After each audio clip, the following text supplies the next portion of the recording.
যান্ত্রিক শহরের ব্যস্ততা ভুলে সাপ্তাহিক ছুটির দিনে বিভিন্ন পর্যটন কেন্দ্রে ভিড় করছেন দর্শনার্থীরা। কক্সবাজারের উত্তাল সমুদ্র, পাহাড়ের বান্দরবনের পাহাড়ি ঝর্ণা কিংবা রাঙামাটির সাথে সবখানেই ভ্রমণ পিয়াসীদের ভিড়।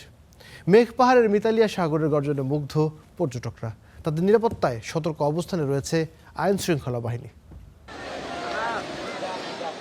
উত্তাল ঢেউ আছড়ে পড়ছে সৈকতে। নীল জলরাশির সঙ্গে মিতালি, ঢেউয়ের ছন্দ আর বিস্তীর্ণ সৈকতের সৌন্দর্য ছুটির দিনে যেন প্রাণ পেয়েছে কক্সবাজার সমুদ্র সৈকত। কর্মব্যস্ত জীবনের ক্লান্তি ভুলে অনেকে গা ভাসিয়েছেন নোনা জলে। পরিবার, বন্ধু কিংবা প্রিয়জনকে নিয়ে মেতেছেন অবকাশ যাপনে।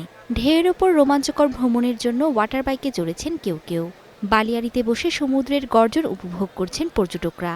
একটানা 4 দিন ছুটি, তো এই ছুটিটাকে কাজে লাগিয়ে আর কি আমরা এসেছি।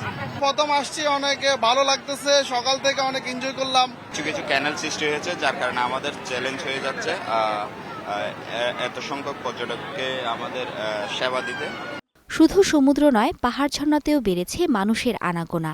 রাঙামাটির মেঘ পাহাড়ের মিতালি, বান্দরবানের সবুজ পাহাড় আর খাগড়াছড়ির রহস্যময় গুহা দেখতে দূর দূরান্ত থেকে ছুটে এসেছেন ভ্রমণ পিয়াসীরা। পর্যটকদের নিরাপত্তায় বাড়ানো হয়েছে পুলিশি টহল।